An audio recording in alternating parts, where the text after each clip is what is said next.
السلام عليكم ورحمة الله تعالى وبركاته، إخواني متتبعي قناتكم يوميات فلاح. مرحبا بكم من جديد في فيديو جديد. اليوم مع ارتفاع درجة الحرارة في فصل الصيف، جيتكم بواحد الطريقة في سقي الأشجار والنباتات باقتصاد في الماء باستعمال طريقة الغوت غوت أو قطرة قطرة.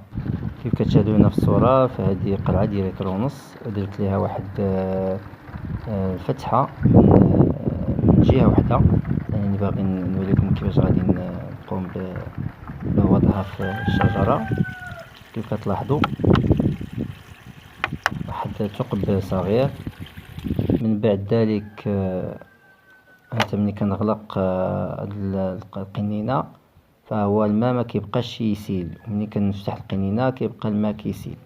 كنجي لهاد النبتة هادي، ها هي هنا صغيرة، بغيت نعطيكم مثال، ونجي نحفر حدا الجذر ديالها بهذا الشكل هذا، وكناخد هاد القرعة وكنوضع هذيك الفتحة اللي درتها في القرعة في جهة النبتة مباشرة، سواء كانت نبتة أو شجرة. إذا كانت شجرة غندير قرعة ديال 5 يطرو أو 2 قرعات أو 3 قرعات ديال 5 يطرو.